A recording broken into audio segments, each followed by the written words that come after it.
අයිබෝන් කියලා පිළිගන්නවා මේ නාලිකාවත් සමග එකතු වන ඔබ සියලු දෙනාට. ඉතින් මම දන්නවා මේ නාලිකාවත් එක්ක එකතු වෙලා ඉන්නේ සත්‍ය සොයා යන පිරිසක්. ඒ කියන්නේ කිසිම දෙයක් බලාපොරොත්තු නොවන නමුත් සත්‍ය බලාපොරොත්තු වන පිරිසක්. ඒ කියන්නේ බලාපොරොත්තු නොවෙනවා කියන්නත් බෑ, බලාපොරොත්තු වෙනවා කියන්නත් බෑ. මොකද යම් කිසි දෙයක් බලාපොරොත්තු වෙනවා, ඔයා සත්‍ය බලාපොරොත්තු වෙනවනේ. ඉතින් ඒ නිසා මේ නාලිකාව මම කරන්නේ සත්‍ය බලාපොරොත්තු වෙන අය සඳහා.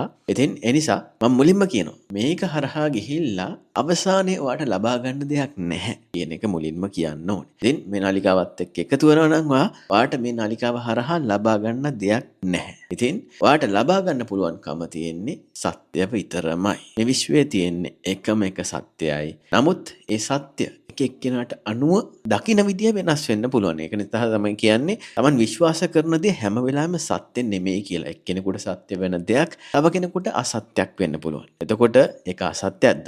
නැහැ. ඒක සත්‍යක් අරගෙන. ඉතින් මේ මාර්ගයේ යනකොට ඔයාට පණිවිඩ ලැබෙන්නේ කොහොමද කියලා මම මුලින්ම කියන්න. පණිවිඩ ලැබෙන්නේ මේ විශ්වයෙන් කියලා වට හිතන්න පුළුවන්. මොකද අපිට පේන දෙයක්, ඇහෙන දෙයක්, දැනෙන දෙයක් මේ හැම දෙයකින්ම අපිට පණිවිඩයන් ලැබෙනවා. හැබැයි මේ පණිවිඩයන් ලැබෙන්නේ මේ පාරේ යන අයට පණිවිඩයන් ලැබෙන්නේ සත්‍ය සඳහාම පමණයි. මොකද තමන් අරමුණු කරගෙන ඉන්නේ සත්‍ය.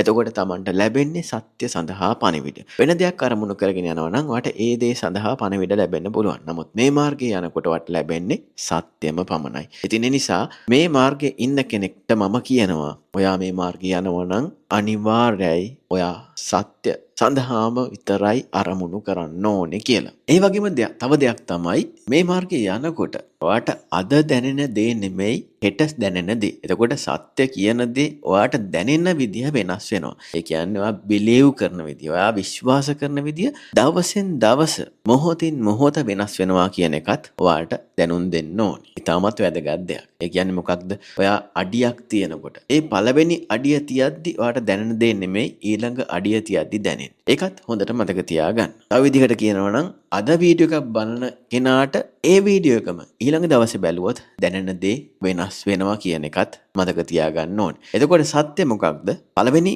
දවසේ බලන වීඩියෝ එක බලනකොට දැනෙන දේද දෙවෙනි දවසේ බලන වීඩියෝ එක බලනකොට දැනෙන දේද? දෙකම සත්‍ය නෙමෙයි. තේරුම් ගන්න ඕනේ අන්න එතන. මොකද සත්‍ය කියන දේ තියෙන්න පුළුවන් එක විදිහකින් විතරයි. අර දෙකේදිම ඔයාගේ බිලීෆ් එකක් එහෙම නැත්නම් ඔයාගේ විශ්වාසයක් තමයි මතුවෙන්නේ කියන එකත් දැනගන්න ඕනේ. එකම විශ්වාසය හැමෝ තුලම තියෙනවා නම් එකම සත්‍යයක් වෙන්න පුළුවන් මේ විශ්වයේ තියෙන්නේ. නමුත් එක එක්කෙනා තුල එක එක විශ්වාසයන් තියෙන නිසා මෙතන එක එක්කෙනාට සාපේක්ෂව තමන්ගේ බිලීෆ් එක තමයි වෙනස් වෙන්නේ. සත්‍ය එකමයි කියන එක ඔයාට තේරුම් ගන්න ඕනේ. ඉතින් මේ වගේ තමයි මේ channel එකේ වීඩියෝස් ටික යන්නේ. ඉතින් මම උපමාවන් අරගෙන එක එක කතා කියලා ඔයාට මේක පැහැදිලි කරන්න ඉදිරියේදී බලාපොරොත්තු වෙනවා. අද වීඩියෝ එක ඉතාමත් කෙටි. මේක හැඳින්වීමක් විදියට ගන්නත් පුළුවන්. ඉතින් මෙතනින් මම වීඩියෝ එක අවසන් කරනවා. සත්‍ය සොයාගෙන යන කෙනෙක් නම් ඔයා ඉදිරියටත් මේ channel එකත් එක්ක එකතු වෙන්න කියලා මම කියනවා. ඉතින් ඒක වගේ කැමැත්ත. ඒක මම කිසිම බලපෑමක් කරන්නේ. ඔයාගේ හදවත කියයි